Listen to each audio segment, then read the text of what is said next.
अगर ज्ञान सबसे बड़ा है तो फिर कर्म क्यों जरूरी है? अगर ध्यान और शांति ही अंतिम लक्ष्य है तो फिर काम, जिम्मेदारी, संघर्ष ये सब क्यों? अगर सब कुछ भगवान पर छोड़ देना है तो फिर मेहनत क्यों करनी चाहिए? यही सवाल कुरुक्षेत्र के मैदान में अर्जुन के मन में भी उठता है और आज ये सवाल हम सब के मन में भी उठता है।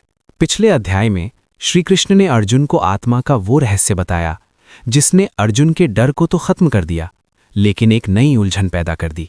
अर्जुन कहता है, हे केशव, अगर ज्ञान ही श्रेष्ठ है, अगर आत्मा मरती ही नहीं, तो आप मुझे इस घोर युद्ध में क्यों झोंक रहे हैं? क्यों ना मैं सब त्याग कर शांति से कहीं बैठ जाऊं? यहीं से शुरू होता है गीता का तीसरा अध्याय, कर्मयोग। श्री कृष्ण मुस्कुराकर कहते हैं, इस संसार में कोई भी एक क्षण भी बिना कर्म के नहीं रह सकता।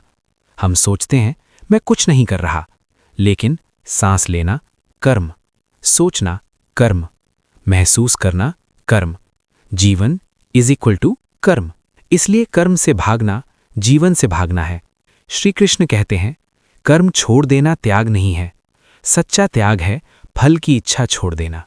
कर्म करो लेकिन लालच के लिए नहीं, अहंकार के लिए नहीं, डर के कारण नहीं, बल्कि कर्तव्य के लिए। श्री कृष्ण यहाँ एक गहरा सिद्धांत देते हैं, यज्ञ।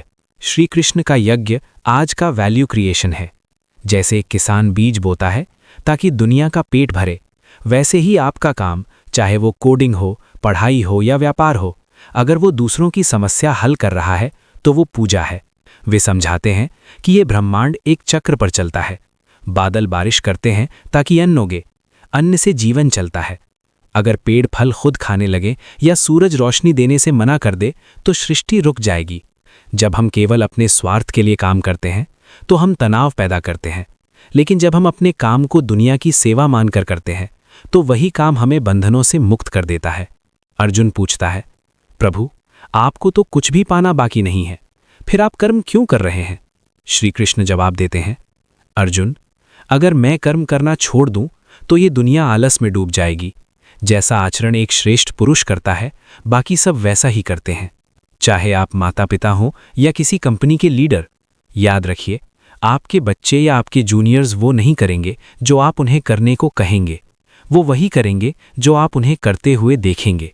अर्जुन अब वो सवाल पूछता है जो हम सब के मन में है, हे कृष्ण, इंसान ना चाहते हुए भी गलत काम क्यों करता है? कौन उसे पाप की ओर धकेलता है? श्री कृष्ण कहते हैं, वो दुश्मन काम यानी इच्छा और क्रोध है। ये इच्छा ही है जो ज्ञान को धुएं की तरह ढक लेती है। जैसे धूल जम जाने पर दर्पण में चेहरा नहीं दिखता, वैसे ही बहुत ज्यादा इच्छाएं हमारे विवेक को अंधा कर देती हैं। इंद्रियां मन को भटकाती हैं और मन बुद्धि को। इसलिए अर्जुन, अपनी इंद्रियों को वश में करो और उस परमात्मा को पहचानो जो तुम्हारी बुद्धि से भी परे है। आज का अर्जुन कौन है? वो जो कहता है मुझे बस शांति चाहिए लेकिन जिम्मेदारी से भागता है। वो जो कहता है मुझे फ्रीडम चाहिए लेकिन कर्तव्य नहीं निभाता। गीता कहती है, कर्तव्य से भागना शांति नहीं देता, कर्तव्य निभाना आत्मा को मजबूत करता है। अध्याय 3 का सार सीधा है, भागना हल नहीं है, जागना हल है। अपनी जिम्मेदारियों को बोझ मत समझो, उन्हें अपना धर्म समझकर पूरा करो। परिणाम की चिंता छोड़ो, क्योंकि चिंता से काम खराब होता है। अर्जुन अब समझ चुका था कि उसे युद्ध लड़ना है, पर नफरत के लिए नहीं, बल्कि न्याय के लिए। अगले अध्याय में श्री कृष्ण एक ऐसी बात कहेंगे जो आपको चौंका देगी। वे बताएंगे कि ये गुप्त ज्ञान उन्होंने सबसे पहले किसे दिया था। अगले वीडियो में हम जानेंगे ज्ञान, कर्म और संन्यास योग के बारे में। अगर आपको लगता है कि कर्म ही पूजा है तो कमेंट में लिखें, कर्म ही पूजा है।